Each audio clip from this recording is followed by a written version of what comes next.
Hi, welcome to 1 through 3 News. I'm Izzy, and on today's episode, in honor of the 100th anniversary of the French Revolution, we will be talking about the parties involved in the conflict as well as how everything went down. Over to you, Owen, with when and where everything started. The French Revolution began on May 6, 1789, in France with the storming of the Bastille prison and ended on November 9th, 1799, with the appointing of Napoleon Bonaparte as France's first consul. In addition to this, the revolution included significant locations such as Fort St. Nicholas, Place de la Concorde, the Palace of Versailles, and the Bastille. Having gone over where and when the revolution took place, it is now time to discuss what parties were involved. The countries that were involved were France, Austria, Prussia, and Europe overall. Some major leaders include, obviously, the King of France, King Louis XVI, and his Controller General, Charles Alexandre de Calonne, as well as the influential radicals of this time, which played a major part, including Maximilien Robespierre, Camille Desmoulins, and Georges Danton, as well as an influential Jacobin known as Jacques-Pierre Brissot. Lastly, the two major people who ended this whole revolution were Lazare Carnot and Napoleon Bonaparte. Finally, in addition to this, the organizations involved include the Girondins, Jacobins, Montagnards, Legislative Assembly, and National Convention, and the Estates Generals. Now over to Anna Marie with the causes. Some major causes were the social inequality in France, the tax burden on the Third Estates, the ideas put forth by John Locke, who stated that the people were born with natural rights, and Jean-Jacques Rousseau. His greatest impact was the ideas of independence and individualism, the storming of the prison named Bastille. The French Revolution officially started due to the storming of the prison named the Bastille. The Great Fear was a time in which fear and violence spread rapidly among the people as rumors of a military attack spread, as well as a time in which rioters looted and burned tax collectors' homes in protest to years of exploitation.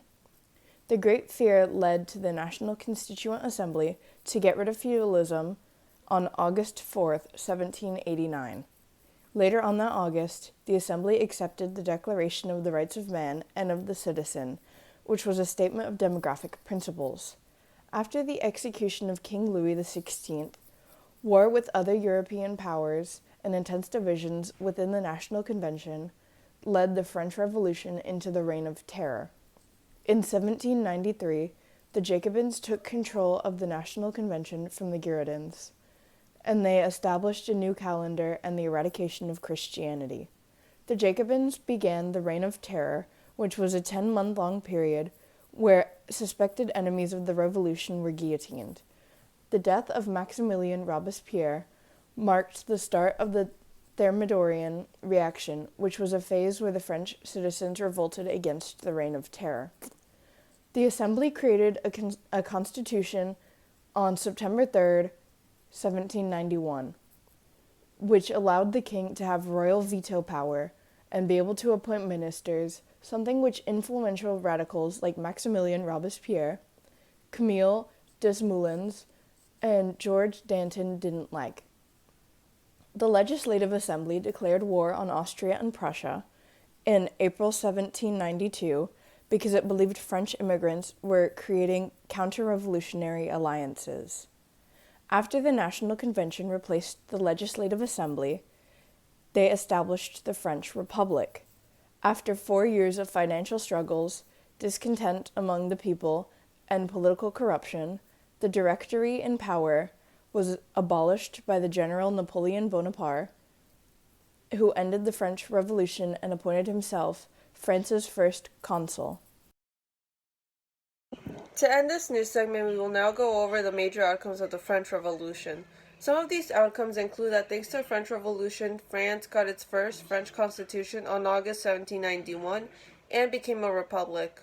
Also, thanks to the revolution, the first monarch was overthrown in Europe, women were granted civil rights and legal identity, and the church lost a lot of influence and became just a religious choice instead of a political powerhouse. In addition to this, nationalism, liberalism, socialism, and communism were developed and explored as a result of this event. Also, rapid urbanization and economic growth in Belgium, Netherlands, Italy, and parts of Germany increased. And lastly, the French Revolution inspired the Age of Revolution, which was another major event.